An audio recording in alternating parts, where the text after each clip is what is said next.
Friends welcome to the my channel child Guruji. तो आज આપણે સ્ટાન્ડર્ડ 8 મેથ્સ કે જેમાં ચેપ્ટર નંબર 8 અને તેનું નામ છે રાશિઓની તુલના, તેની ચર્ચા કરીશું। આજથી આપણે ચેપ્ટર નંબર 8 સ્ટાર્ટ કરીએ છીએ। તો તેમાં આપણે આજે જોઈશું પ્રશ્ન નંબર 1 અને સ્વાધ્યાય 8.1 નો પ્રશ્ન નંબર 1। ચાલો મિત્રો વિડિયો સ્ટાર્ટ કરીએ તેના પહેલા જો તમે મારી ચેનલ પર નવા હોય તો પ્લીઝ પહેલી ચેનલને સબસ્ક્રાઇબ કરજો, સાથે સાથે બાજુમાં પેલા બેલ બટનને ઓન કરી દેજો જેથી મારી આવનારી દરેક વિડિયો નોટિફિકેશન તમને મળતી રહેશે સૌથી પહેલા।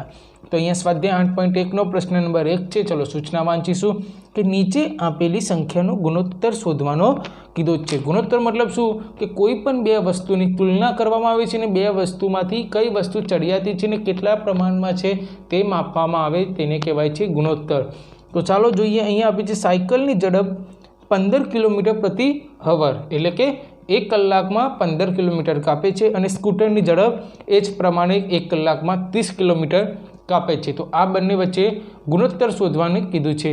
ગુણોત્તર એટલે કે જે પહેલી રકમ આપી હોય અને બીજી રકમ આપી હોય બંને વચ્ચેનો ભાગાકાર કરવાનો અને અતિ સંક્ષિપ્ત રૂપ કરીને જે જવાબ આવે તેને ગુણોત્તરમાં લખવાનું થાય છે। તો અહીંયા નીચે આપણે લખશું કે સાયકલની ઝડપ બરાબર साइकल की झड़प के लिए 15 लखीशू, आपणे हाल एकम लखता नहीं। चलो स्कूटर की झड़प के लिए स्कूटर की झड़प बराबर अहींया 30 है। तो अहींया शुं आवशे गुणोत्तरनुं सूत्र लखीने बतावो कि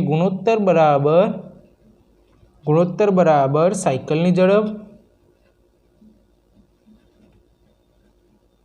छेदमां स्कूटर की झड़प बराबर। साइकल की झड़प छेदमां स्कूटर की झड़प। साइकल की झड़प अपनी पास के 15 है, स्कूटर की झड़प के 30 है बराबर।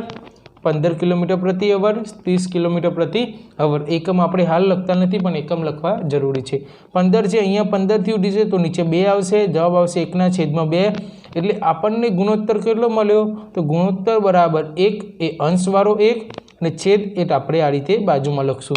तो आपणने गुणोत्तर केटलो मळ्यो 1/2। 1/2 એટલે કે સાયકલ 1 કિલોમીટર કાપે ત્યારે સ્કૂટર તેટલા જ સમયમાં 2 કિલોમીટર કાપી દે છે। ચલો પ્રશ્ન નંબર 1 માં ક્વેશ્ચન નંબર બી 5 મીટર અને 10 કિલોમીટર આ બંનેનો ગુણોત્તર શોધવાનો છે। गुणोत्तर शोधवा माटे एकम जानवो जरूरी है। अहींया 5 मीटर है, अहींया 10 किलोमीटर है। तो आप तमे जोई शको छो कि बंने एकमो समान नथी। आपणे सौप्रथम शुं करवुं पड़शे एकम समान करवो पड़शे। तो अहींया 10 किमी है तो तेनुं मीटरमां फेरवो अथवा मीटरनुं किमीमां फेरवो। तो आपणे 10 किमीनुं मीटरमां फेरवीशुं। तो 10 किमी है एने मीटरमां फेरवा माटे 1000 वडे गुणવું पड़शे गुणा 1000 बराबर केटલું आवशे 1 અને 4 મીંડા। तो शुं आव्युं 10,000 मीटर अपनी पास जवाब आवे। हवे एज इट इज ऊपर कर्युं एज प्रमाणे गुणोत्तरनुं सूत्र मूकी दईशुं। गुणोत्तर बराबर 5 मीटर अने छेदमां 10,000 मीटर। आनो भाग पाडशुं 5 दूने 10 3 मींडा एम ना एम। तो 1/2,000 तो आपणो गुणोत्तर मळी गयो। तो शुं थशे कि गुणोत्तर बराबर 1/2000। अहींया 1 मींडू नहीं आवे 2000 आवशे। तो आपणो गुणोत्तर केटलो मळ्यो 1/2000 थई गयो आपणो जवाब। क्वेश्चन नंबर 2 नो आंसर कम्प्लीटली क्लियर। गुणोत्तर मळी गयो। एकम सरखा ना होय तो सौ प्रथम तमारे एकम सरखा करवानो ट्राय करवानो। एकम सरखा थई जाय त्यारबाद पहली संख्या आपी होय अने बीजी संख्या आपी होय बे वाळा परथी भागाकार करवानो ने भागाकारमा अति संक्षिप्त रूप जेटલું થાય એટલું કરવાનું અને ત્યારબાદ સૌપ્રથમ ગુણોત્તરમાં જે પહેલી રકમ હોય એનો પહેલો અંશ લખવાનો અને બીજી રકમનો જેમ કરીને બીજી સંખ્યા લખવાનો। ચલો પ્રશ્ન નંબર 1 માં સી 50 पैसा અને 5 રૂપિયા। અહીંયા પણ જો એકમ ડિફરન્ટ છે। એકમ પહેલા સૌપ્રથમ આપણે શું કરવું પડશે એકમ સરખું કરવો પડશે। તો 5 રૂપિયાનું આપણે પૈસામાં કરી શકીએ અથવા 50 પૈસાનું રૂપિયામાં કરી શકીએ પણ 5 રૂપિયાનું પૈસામાં કરીશું તો ઇઝી વધારે પડશે। તો 5 રૂપિયા છે તેનો 5 અને પૈસામાં કરવું પડશે તો 100 વડે ગુણવું પડશે। 5 × 100 એટલે કે 500 પૈસા। હવે આપણે કોનો એકમ શોધવાનો છે 50 પૈસા અને 500 પૈસા બંનેનો ગુણોત્તર શોધવાનો છે। तो गुणोत्तर बराबर एज इट इज सूत्र आपणुं 50 पैसा पहली रकम आवे पहली बीजी रकम आवे छेदमां लखवानी 500 पैसा। आ 0 गया 5 10 जवाब शुं आव्यो 1/5 10 જવાબ આવે। આપણો ગુણોત્તર આપણને મળી ગયો। ગુણોત્તર બરાબર 1 છે પહેલાં લખીશું, જેમ કરીને બીજા 10 લખીશું તો આપણો ગુણોત્તર મળી ગયો 1/10। Completely clear. સી દાખલો પ્રશ્ન નંબર 1ના ગુણોત્તર શોધવાના દાખલા 3 હતા, 3 ક્લિયર સમજાવી દીધા। ચલો સ્વાધ્યાય 8.1માં પ્રશ્ન નંબર 2, નીચે આપેલ ગુણોત્તરનું ટકાવારી શોધવાનું। અહીંયા શું કીધું હતું? સંખ્યા આપી હતી, તેનું ગુણોત્તર શોધવાનું હતું। પણ અહીંયા શું છે? પહેલાંથી ગુણોત્તર આપેલું છે, તેનું આપણે ટકાવારીમાં શોધવાનું કીધું છે। અહીંયા જે ટકાવારી શોધવાનું કીધું એટલે તમને ખબર પડી જોઈએ કે ટકાવારી કીધું છે તો 100 વડે ગુણવું પડે। કેટલી વડે? ટકાવારી શબ્દ આવે એટલે સમજી લેવાનું કે 100 વડે ગુણવાનું થાય છે। ચલો અહીંયા 3/4 છે, 3/4 છે તો ગુણોત્તર કેટલું થશે? 3/4 થવું જોઈએ। કઈ રીતે?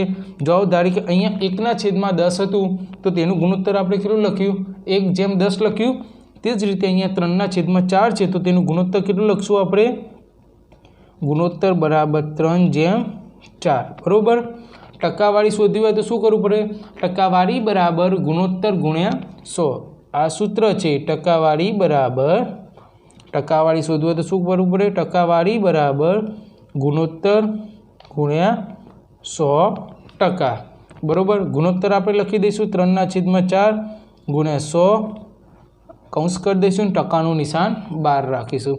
અહીંયા 4 છે, જ્યાં ઉડતું હોય ત્યાં ઉડાડવાની કોશિશ કરવાની। 4 છે તો 4 અહીંયા આવશે 25, 25 તરી 75 તો જવાબ શું આવ્યો? આપણને 75% મળી ગયો। તો ટકાવારી આપણને મળી ગઈ, ટકાવારી બરાબર 75%। એકદમ ઇઝી દાખલો છે, ખાલી એની રીત સમજવાની જરૂર છે કે કઈ રીતે કયો દાખલો ને કેવી રીતે ગણાય છે। ચલો પ્રશ્ન નંબર 2ની અંદર જ બીજો દાખલો 2/3 આપેલા છે। 2/3 આપેલા છે તો ચલો એનો પહેલાં ગુણોત્તર લખશું। ગુણોત્તર બરાબર 2/3 તો ટકાવારી બરાબર શું કરશું? ગુણોત્તર ગુણ્યા 100 અને ટકાનું નિશાન લખવું જરૂરી છે। સૂત્ર આપણું કયું છે? ગુણોત્તરનું ટકાવારીમાં ફેરવવા માટે ટકાવારી બરાબર ગુણોત્તર ગુણ્યા 100%। ગુણોત્તર આપેલો છે 2/3 ગુણ્યા 100 નિશાન અને કૌંસ બનાવી દઈએ, ટકા આપણે રાખીશું 12। અહીંયા કોઈ છેદ ઉડે છે તો અહીંયા તમે જોશો કે કોઈ છેદ કે અંશ ઉડતા નથી। તો અહીંયા શું કરશું? સૌપ્રથમ આપણે અંશનો ગુણાકાર કરી દઈશું, છેદને એમને એમ રહેવા દઈશું। તો 100 ગુણ્યા 2 એટલે કે 200/3। હવે કંઈ ઉડતું નથી તો હવે શું કરશું? આપણે મિશ્ર પૂર્ણાંકમાં જવાબ લખશું। તો 3 × 6 = 18, 2 વધ્યા 2 ની 0 20, ફરીથી 3 × 6 = 18, 2 વધ્યા 2 ઉપર અને નીચે 3 તો આપણો જવાબ મળ્યો 66.2/3। તો ટકાવારી કેટલી મળી? ટકાવારી બરાબર 66.2/3। તો આપણો જવાબ કેવો મળ્યો? મિશ્ર પૂર્ણાંકમાં। જવાબ ગમે તેમાં આવી શકે છે, મિશ્રમાં આવે અથવા સાદા અપૂર્ણાંકમાં પણ આવી શકે છે। તો અહીંયા આપણે સ્વાધ્યાય 8.1નો પ્રશ્ન નંબર 1 અને પ્રશ્ન નંબર 2 કમ્પ્લીટલી ક્લિયર કર્યો। આના નેક્સ્ટ વિડીયોમાં આપણે હવે જોઈશું પ્રશ્ન નંબર 3। તો બસ આજે આટલે સુધી। જો તમને મારો વિડીયો સારો લાગ્યો તો પ્લીઝ વિડીયોને લાઇક કરજો, ચેનલ પર નવા હોય તો ચેનલને સબસ્ક્રાઈબ કરવાનું ભૂલતા નહીં, સાથે સાથે બાજુમાં આપેલા બેલ બટનને ઓન કરી દેજો જેથી મારી આવનારી દરેક વિડીયો નોટિફિકેશન તમને મળતી રહેશે સૌથી પહેલાં। તો ચાલો મિત્રો, આપણે મળીશું હવે નેક્સ્ટ વિડીયોમાં। આવજો, જય હિન્દ અને જોતા રહેજો જય ગુરુજી।